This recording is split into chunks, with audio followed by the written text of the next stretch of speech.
Welcome to your favourite channel ELLB। আজকের topics বাংলাদেশে তালাক হওয়া বাবা মায়ের সন্তান থাকবে কার জিম্মায় এবং সন্তানের ভরণ পোষণের দায়িত্ব কার এবং কতদিন।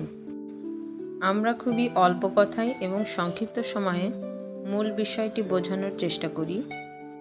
আশা করি আমাদের চ্যানেলটি সাবস্ক্রাইব করবেন। আপনার যে কোনো প্রশ্ন বা সমস্যার জন্য কমেন্টস করুন। আমরা 24 ঘন্টার মধ্যে আপনার সমস্যার সমাধান দেওয়ার চেষ্টা করব।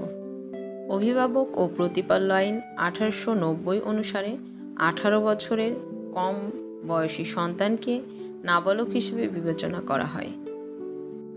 আর ওই সন্তানের অভিভাবক হলেন তিনি, যিনি ওই সন্তানের শরীর কিংবা সম্পত্তি অথবা উভয়ের তত্ত্বাবধান ও ভরণপোষণে আইনগতভাবে দায়িত্বপ্রাপ্ত।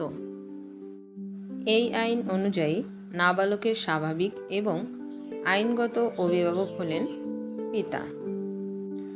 তবে নাবালকের সার্বিক মঙ্গল ও কল্যাণের গুরুত্বের উপর ভিত্তি করে বাংলাদেশে প্রচলিত মুসলিম আইন অনুযায়ী সন্তানের মাকে নির্দিষ্ট বয়স পর্যন্ত সন্তানের জিম্মাদারির অধিকার দেয়া হয়েছে।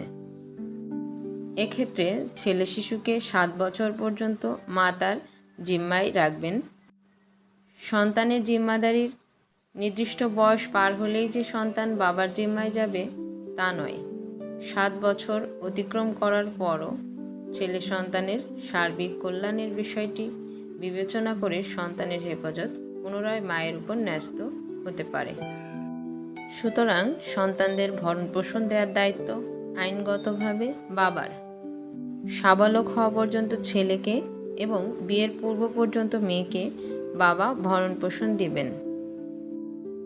মা যখন সন্তানের জিম্মাদার তখনও বাবা ভরণপোষণ দেবেন।